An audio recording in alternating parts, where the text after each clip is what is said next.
In the year 2000, I got a medical diagnosis that really changed the trajectory of life. I just thought, I've been holding off peer pressure. Why anymore? Started drinking, started smoking pot, skipping school, not going to class, stealing stuff to be able to continue to do drugs, and then pretty soon that was all I was after. My dad said, I'm not going to continue to put a roof over your head and watch you destroy yourself. And I just pictured myself standing on the edge of a swimming pool, but instead of dangling my feet in, like what if I really fully committed and just jumped all the way in? And clear as day, first time I've ever heard God, he said, Cameron, give me this year of your life and watch what I will do in you. I snapped my head around and looked at my dad, and I started to cry.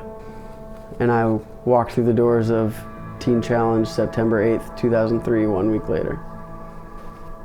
I think sometimes God only tells us the amount we can handle potentially. Like if he had said, this is going to be the beginning of forever, you know, I probably would have just walked away maybe.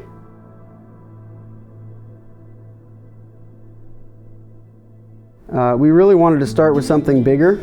Me and my wife owned this house, and I was asking God one day, like, why is the house not selling? And he responded with, start with what I've already given you. It had only 2 bedrooms, 1 bathroom with 4 members. We learned a lot during that time, mostly the hard way. Me and Amy were living in a mother-in-law apartment in order to use the house that we owned for Absolute. When we moved out of that mother-in-law apartment into a local duplex, it became apparent that we were supposed to buy that duplex. I began traveling and hitting the road to the different Teen Challenge centers all around the Pacific Northwest. And every time I went, I would ask the students to raise their hand if they were interested in coming to Absolute Ministries after they graduate. And I would take their picture. And Absolute continued to grow, and our influence continued to spread. In 2013, Amy got pregnant, and we were expecting our first child. Well, Amy had been working full-time. I was also working full-time doing landscaping and running Absolute Ministries on the side. We told God, if this is going to continue, we need to earn a living doing it. Well, little did we know that there was a man in Minnesota who had relapsed and had robbed a bank. He had a vision one night, and the Lord told him to go to Seattle. He got off the bus 6 days later and went to the library. He sat down at the computer station next to a lady. She looked back at him and said, hey, do you know that Jesus loves you? And he just broke down. She ended up inviting him to church, and the worship pastor, Jeff, started talking to him and said, hey, you know, I'd love to mentor you, try and help you out. Brad's been through over 12 inpatients.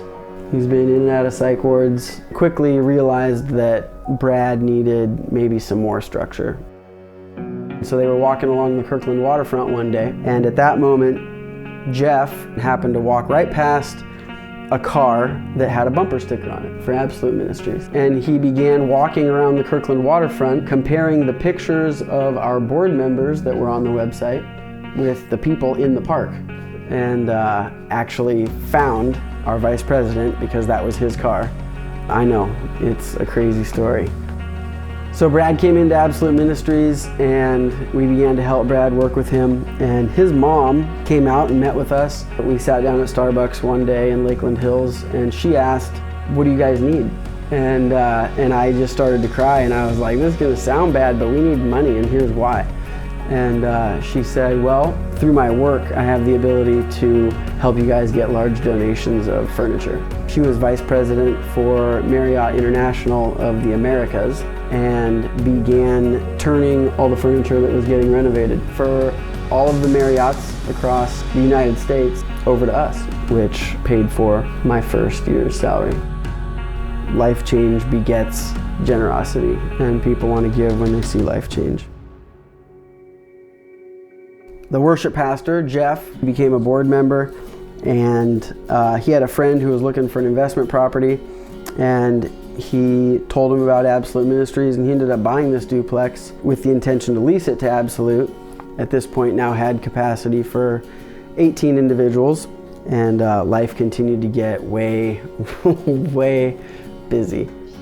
We had to do a lot of renovating. We had so many volunteers step up and help with supplies, with labor, cash cards to Home Depot, etc. It was amazing to watch people just come out of the woodwork to get involved. Joey is my favorite member. I hired Joey after his completion of Absolute. He came in off a 10-year heroin and meth addiction, and he was all in all the time. We needed a place for women to go, and Joey was actually the first one to help us find our women's executive director. Tiffany Betancourt and her husband Jason were a part of the Teen Challenge family, and Joey was constantly in her ear about, hey, you should go be the women's director. And I don't know how long she ignored him, but eventually she gave in and came and talked to me and said, I think I'm supposed to be the women's director. We got a fourplex in Spanaway leased to us by some awesome family friends, Chris and Sarah. The current unit that is available is full. We're going to have an eventual capacity of 12 along with a classroom on site. Without every single person that's sitting in this room, we could not come close to accomplishing what we're accomplishing in helping so many men, women, and families encounter Jesus, have hope, have resources, and have a path forward. So thank you from the bottom of my heart and everybody that calls Absolute family.